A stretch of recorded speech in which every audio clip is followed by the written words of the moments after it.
Hi అండి అందరికీ. చూడండి సంతోష్ తింటున్నాడు. లోకేష్ ఫ్రెండ్స్ వచ్చిండ్రు కదా, ఇక చూడండి అందరు తింటుండ్రు. నాన్న బాగుందా అమ్మ అన్న తినిపిస్తే? ఏ నాన్న ఇక్కడ చూడు, బాగుందా అన్న తినిపిస్తే? ఎవరు తినిపిస్తుర్రు? అందరికి ఇష్టం నాన్న నువ్వు కదా.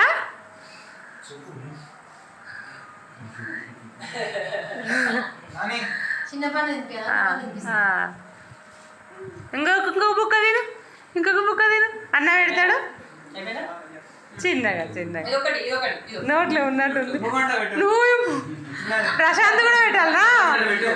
అబ్బా చూడండి పోతుంది. చూడండి సంతోష్ అందరు ఇష్టపడతారు ఇట్లా. సరేనండి, బాయ్ బాయ్ చెప్పండి అన్న.